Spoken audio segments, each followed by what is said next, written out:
Meus colegas, vamos retomar agora nosso segundo bloco da parte de Direito de Nacionalidade, Direito Constitucional, aqui do sucesso jurídico, e nós paramos o primeiro bloco falando sobre a naturalização expressa ordinária. Naturalização expressa ordinária, conforme havia dito no primeiro bloco, nós dividimos nos estrangeiros, os estrangeiros de países de língua portuguesa e os portugueses. Por que isso? Porque existem determinadas nuances legais, alguns privilégios para aqueles que são de língua portuguesa, porque já tem mais vínculos com a nossa nação. Lembre-se do sentimento nacionalista e dos portugueses. Dos portugueses, porque nós acabamos sendo colonizados por portugueses, temos um vínculo forte com Portugal até hoje, então nós temos algumas preferências legais para os estrangeiros nessa situação. Naturalização expressa ordinária. Estrangeiros excluídos, os originários de países de língua portuguesa. Quais são esses? Todos os estrangeiros que não falam língua portuguesa e nem português. Requisito. Está na lei de imigração. Vocês não precisam ler a lei de imigração nesse momento. Nós estamos fazendo um estudo da Constituição Federal. É só para vocês, caso caia alguma pegadinha, já esteja uma análise crítica sobre esse ponto, mas não precisam se desesperar e pegar a lei de imigração e estudar profundamente. Se atenham bastante aos artigos da Constituição Federal e ao nosso e-book que vai ser publicado na plataforma online de vocês. A lei de imigração diz o quê? Capacidade civil, segundo a lei brasileira. Segundo a lei brasileira, capacidade civil, vocês verão, não sei se vocês já assistiram a aula de Direito Civil, parte de pessoas. Capacidade civil é a pessoa ter plena capacidade em escolher suas obrigações e pleitear os seus direitos, que se dá com a maioridade, com os 18 anos. Ter residência em território nacional pelo prazo mínimo de 4 anos, regra geral. Regra geral por quê? Se ele for casado, tiver filho, casado com a brasileira, ou brasileiro tiver filhos brasileiros, esse prazo de 4 anos reduz para 1 ano. Ou então, se ele tiver prestado relevante serviço ao Brasil.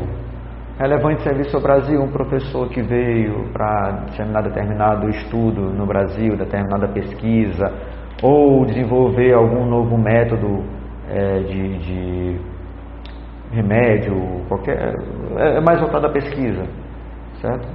Seja relevante, um serviço que lhe traga relevante, que o Brasil, a nação brasileira, através do presidente da República, entenda ser relevante, aí ele também será reconhecido nessas nem condições mais facilitadas do que os 4 anos, regra geral. Comunicar-se em língua portuguesa, consideradas as condições naturalizando, por quê? A língua portuguesa é dificílima, então a gente não vai exigir proficiência total da língua portuguesa, porque acredito que nem nós temos 100% da proficiência total. Então, ele consegue se comunicar bem, ele já está cumprindo o requisito. Não possuir condenação penal ou estiver reabilitando.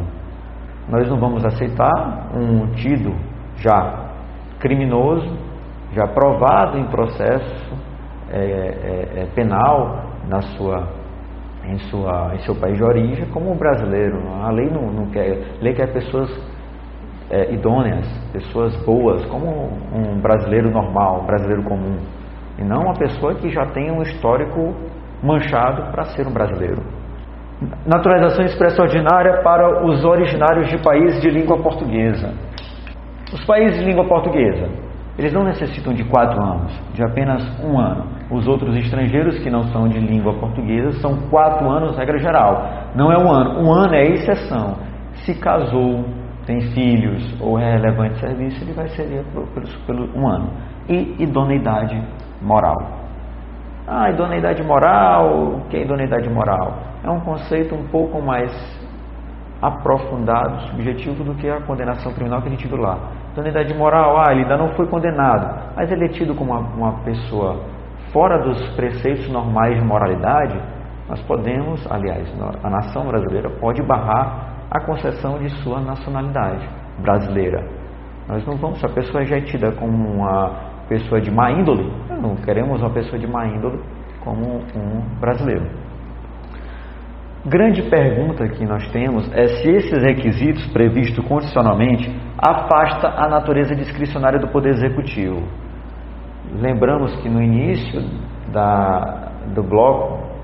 do primeiro bloco, nós falamos sobre a discricionariedade de não ser um direito público subjetivo o reconhecimento da nacionalidade ao estrangeiro.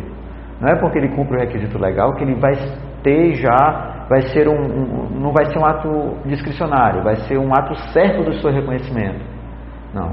O presidente da República, representante como chefe de Estado e chefe de governo, ele representa o nosso interesse, ele representa a nação brasileira, ele vai poder discricionariamente decidir se vai conceder ou não. Não é porque ele cumpriu esses requisitos, que tem na lei, esses requisitos, é para ele propor o reconhecimento de sua nacionalidade brasileira, de sua naturalização, e não para sua concessão.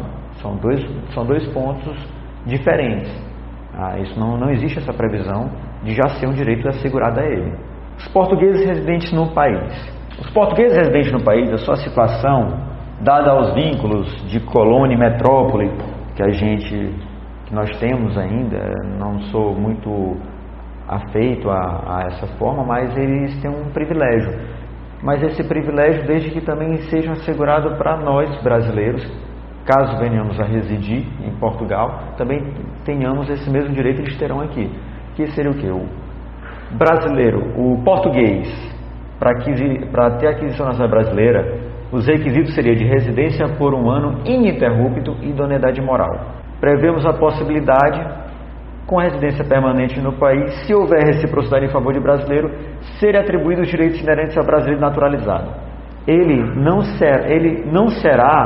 abrirá um processo para reconhecer a naturalização brasileira.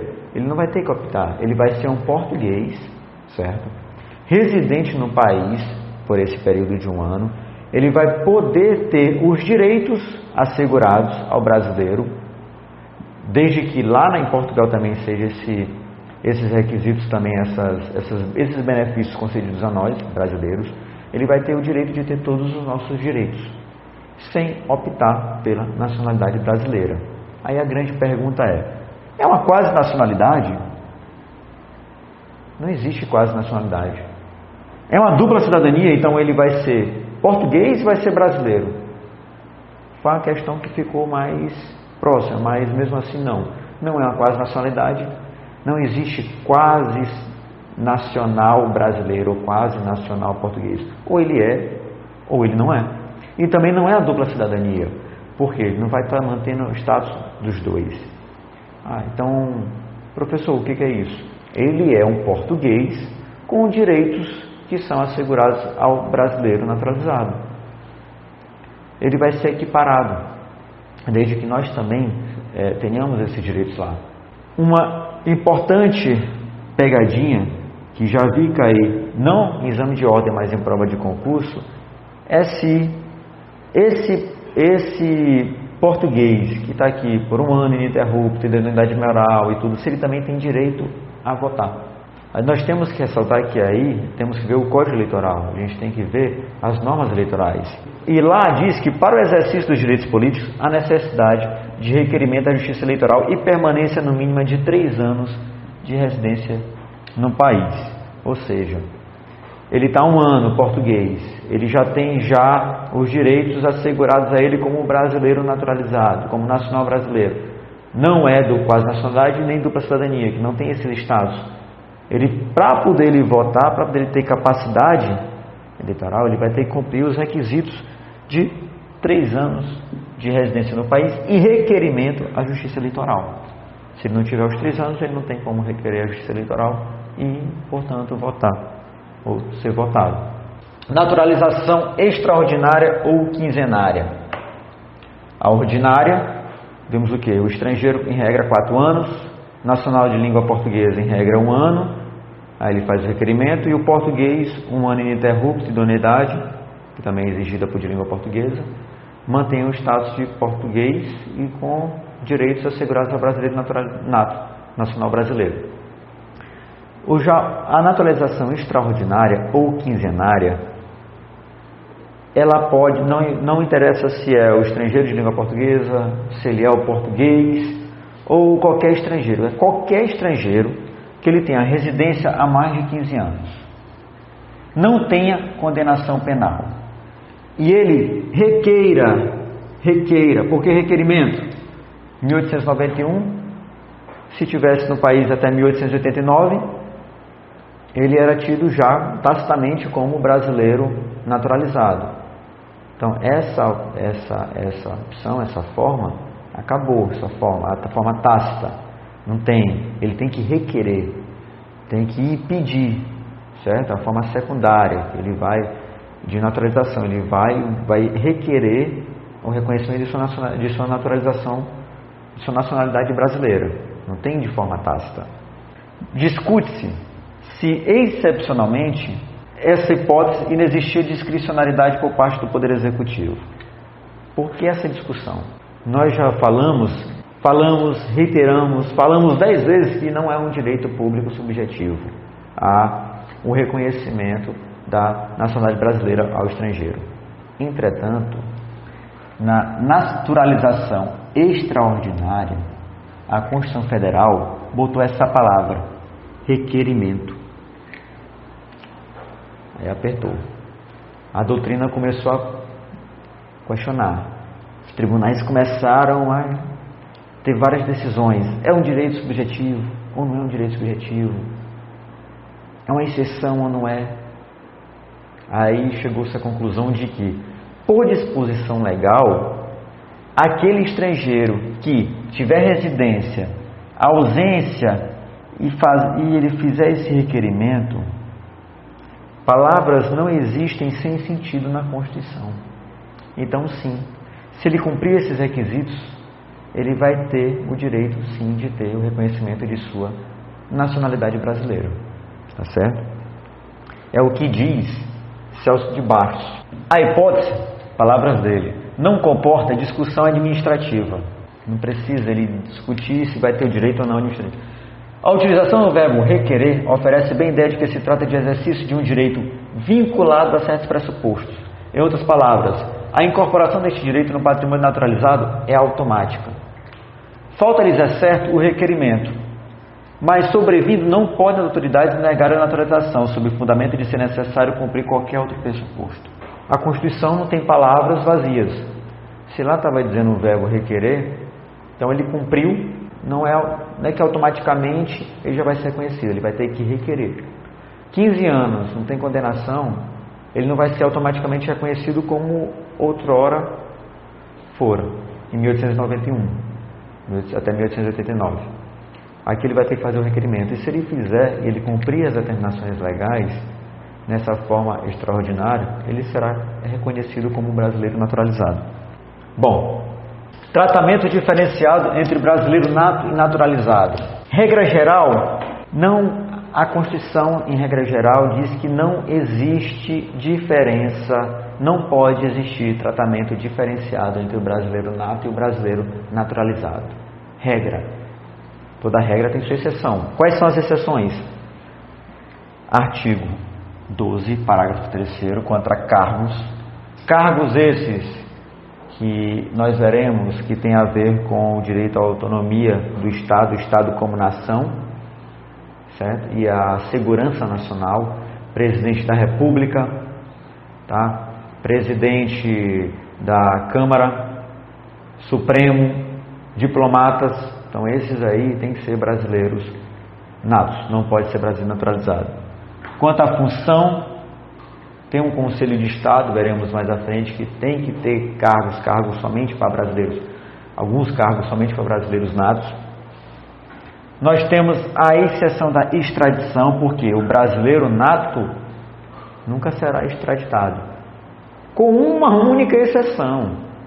Se ele optou, saiu recentemente no Supremo, se ele optou por uma outra nacionalidade, que não foi uma exceção à perda da nacionalidade, ele perdeu a nacionalidade brasileira. Então, se ele perdeu a nacionalidade brasileira, porque ele optou por uma outra, ele poderá ser extraditado, porque ele deixou de ser brasileiro nato, embora tenha nascido no país. Então, assim, mas a regra é que não se não se extradita brasileiro nato.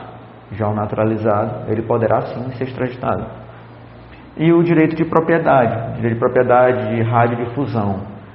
Veremos mais à frente que alguns requisitos, o brasileiro naturalizado não poderia ter. Cargos. Bom, nós falamos, isso aqui no e-book é bom vocês lerem, não vou me ater muito a estar lendo, porque eu vou explicar para vocês os posicionamentos doutrinários. Quando se trata de linha sucessória e segurança nacional, somente brasileiro nato, não pode ter. Linha sucessória por quê? Quem vai controlar a nação? Olha o sentimento de nacionalismo, de pertencimento ao povo. Por mais que nós aceitamos como brasileiro naturalizado, mesmo assim, determinados pontos-chave tem que ser somente aquele pertencente originariamente daquele povo, daquele lugar. Sentimento de nacionalismo aí forte. Nós não podemos deixar um estrangeiro, embora mesmo naturalizado, mesmo assim ele tem vínculos ainda com sua terra natal, ter direito de controlar a nação, controlar a segurança nacional. Então, somente para brasileiros natos. Linha sucessória, substituirá o presidente no caso de impedimento e suceder-lhe-á no de vaga o vice-presidente. Então, o vice-presidente tem que ser nato. O vice-presidente, além de outras atribuições que lhe forem conferidas, auxiliará o presidente sempre que por ele convocado missões especiais. É só o parágrafo do artigo 29. Em caso de impedimento do presidente e do vice-presidente, a vacância dos respectivos cargos, serão sucessivamente chamados ao exercício da presidência o presidente da Câmara dos Deputados, do Senado Federal e do Supremo Tribunal Federal. Muito se discutiu recentemente, até mesmo com o impeachment, né, da Dilma Rousseff, também queriam afastar o nosso hoje atual presidente, Michel Temer, quem é que iria assumir.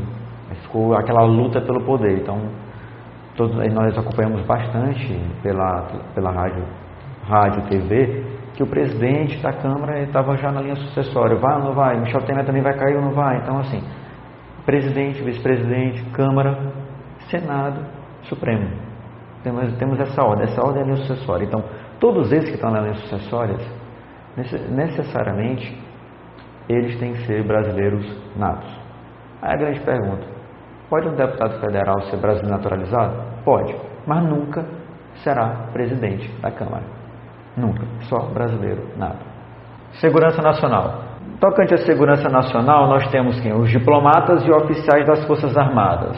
Em virtude de sua posição estratégica, merece uma atenção para o legislador. Diplomatas e oficiais da Força Armada. O diplomata, ele está tratando os negócios do país, fazendo acordos. A gente tem acordos no Brasil. A última vez que entrou na guerra foi contra o Paraguai. Então, assim, mas digamos, vamos botar que os Estados Unidos está constantemente se metendo em assuntos estrangeiros, às vezes para brigar por direitos que são direitos de toda a humanidade, através da ONU, fazendo intervenções militares. A gente vai deixar um diplomata, no caso eles, norte-americanos, deixar um diplomata russo,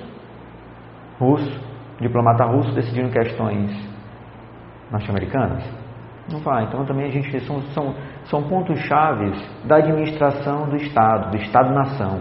Então, presidência e segurança nacional, nós não podemos, o legislador e também nós não desejamos que, por mais que aquele brasileiro naturalizado tenha aqueles vínculos, ele não é um brasileiro nato. Então não pode ser que esteja na mão de um estrangeiro. E a Constituição Federal afastou isso. Só brasileiro nato que pode ter esses cargos de diplomata e de oficial da Força Armada. E o ministro das Relações Exteriores. Leia o artigo 87 da Constituição. O ministro das Relações Exteriores estaria nessa exceção. Pode sim ser brasileiro naturalizado. Esse rol é taxativo? Sim. O rol das exceções, que são que a regra é que não há distinção entre brasileiro nato e naturalizado. Então, as exceções, sim, não podem ser criadas por nenhuma outra legislação, somente as previstas na Constituição. Quanto à função, lembra que eu disse para vocês que tinha um órgão, um conselho do Estado, tinha que ter brasileiros natos? É esse, o Conselho da República. É um órgão superior de consulta do presidente da República, ou seja, e dele participam o vice-presidente da República, brasileiro nato, o presidente da Câmara dos Deputados, nato, Senado Federal, nato, os líderes da maioria e da minoria da Câmara dos Deputados. Líderes da maioria da Câmara dos Deputados. Pode ter naturalizado? Pode. Não está nem exceção na Constituição. O ministro da Justiça, 6 cidadãos brasileiros natos, com mais de 35 anos de idade, sendo 2 nomeados pelo Presidente da República, 2 eleitos pelo Senado e 2 eleitos pela Câmara, todos com mandato de 3 anos, vedada a recondução. Direito de propriedade, manifestação do pensamento.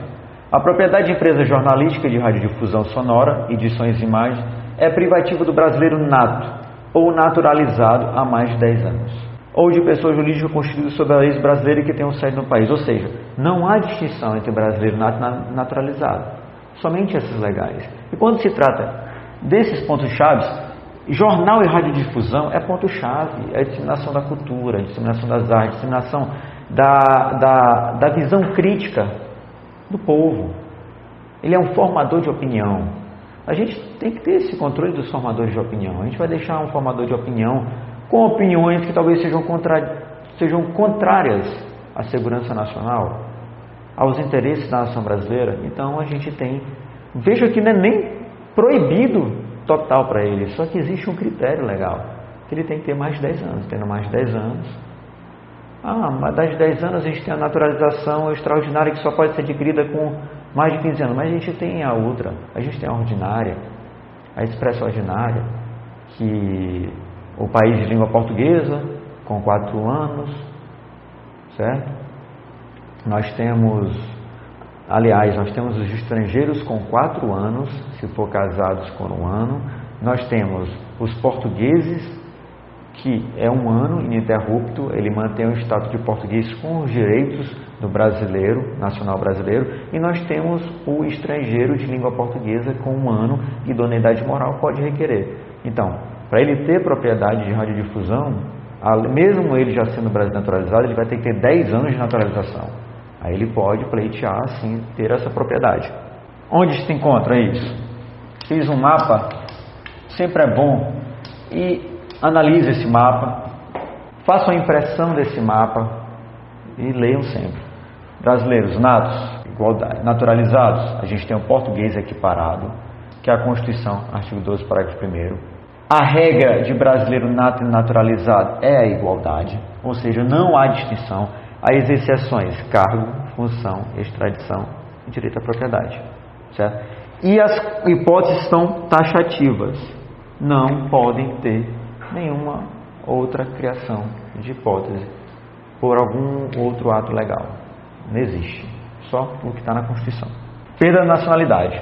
A perda da nacionalidade, como se dá a perda da nacionalidade? O rol é taxativo? Sim. Tudo do que se trata de nacionalidade, de perda, além da perda e também das exceções, são rolos taxativos. Quais são as hipóteses? Se tiver cancelado a naturalização por sentença judicial em virtude de atividade nociva ao interesse nacional. A aquisição de outra nacionalidade tem as exceções, ou seja, adquiriu a outra nacionalidade, também ele perde, com algumas exceções. As exceções, que são reconhecimento da nacionalidade originária por lei estrangeira e imposição de naturalização pela norma estrangeira. Bom, então quais são as hipóteses? Ele tiver cancelado a sua naturalização por sentença judicial, por atividade nociva ao interesse nacional, ou então, isso aqui o brasileiro nato também, ele adquiriu uma outra nacionalidade, o nato, veja bem, aqui é naturalizado, aqui o nato pode, ele adquiriu uma outra nacionalidade, essa outra nacionalidade que não foi através de reconhecimento da nacionalidade originária da lei estrangeira. Lembre-se, o italiano é o que? O sanguíneo, é reconhecido logo. Como foi reconhecido originariamente pela lei estrangeira, ele não perde a dele. Agora, digamos que a pessoa foi morar em outro país, foi morar, digamos, na Espanha, escolheu ser espanhol, ele perde, desde que não seja uma imposição da naturalização. Jogador de futebol que vai para a Espanha, e lá tem uma lei dizendo que tem que ser espanhol porque ele passou dos X% previsto para estrangeiro de um clube. Foi imposição da lei espanhola, então assim, ele não vai perder a nacionalidade brasileira. Agora, se ele optou, não, sou jogador de futebol, quero ir para a seleção espanhola, eu vou optar para ser espanhol, ele pode perder a sua nacionalidade brasileira. Ação de cancelamento da naturalização, é o que? Uma perda ou punição. Aplicado ao brasileiro nato? Não. Cancelamento de naturalização. Quem é naturalizado? Brasileiro. É o estrangeiro, então não pode ser brasileiro nato. Hipótese: atividade nociva ao interesse nacional ou sentença judicial com trânsito em julgado. O que seria atividade nociva ao interesse nacional? A lei não diz o que é atividade nociva ao interesse nacional, mas é tudo aquilo que afronta a segurança nacional. Afrontou a segurança nacional, está trazendo instabilidade política e tudo através de um procedimento, vai ser feito um procedimento para isso, um processo judicial, aí ele vai ser cancelado a sua naturalização. E quais são os efeitos da sentença? Os efeitos são ex tunc, ou seja, daqui para frente. Então, todos os atos e todos os direitos que ele teve naquele período anterior não serão mantidos, não serão mexidos. Daqui para frente é que ele perde o status de brasileiro. Naturalização voluntária. Naturalização voluntária é uma outra hipótese de perda da nacionalidade brasileira. Por quê? Voluntária, a pessoa pediu. A pessoa está pedindo que seja reconhecido para ela uma outra nacionalidade. Então, é a perda da mudança, que é chamada, que é aplicável tanto ao brasileiro nato quanto ao naturalizado. Ou seja, como eu disse anteriormente, o brasileiro pediu, se ele pediu outra nacionalidade, ele vai perder a dele, com exceções. As exceções, aquelas que nós falamos agora há pouco. Reconhecimento de nacionalidade originária, ou seja, se ele foi originariamente reconhecido como pertencente a outra nação, ele não perde a brasileira. Ele vai ter dupla cidadania. Ou imposição legal. Lembre-se o caso do jogador. O jogador foi para a Espanha, foi obrigado a virar espanhol, ele também não perde a brasileira. Diferentemente da previsão anterior, perda-punição, nesta hipótese não haverá necessidade de processo judicial, pois a perda será decretada por meio de processo administrativo e oficializada mediante o decreto presidencial, garantida a ampla defesa para o brasileiro naturalizado. Por quê? Porque ele optou. A outra é a perda-punição. Essa aqui não, ele escolheu, ele vai perder por uma escolha de uma outra nacionalidade. A outra não, ele foi punido, então a punição só pode ser por processo judicial para apurar. Bom, e a última perda que nós temos, e já foi falado, é a questão do brasileiro que vai trabalhar em um outro lugar e por imposição mandado que ele seja nacional daquela região. Lembra o caso do jogador. Nessa situação ele não perde a sua nacionalidade, embora tenha mudado para uma outra.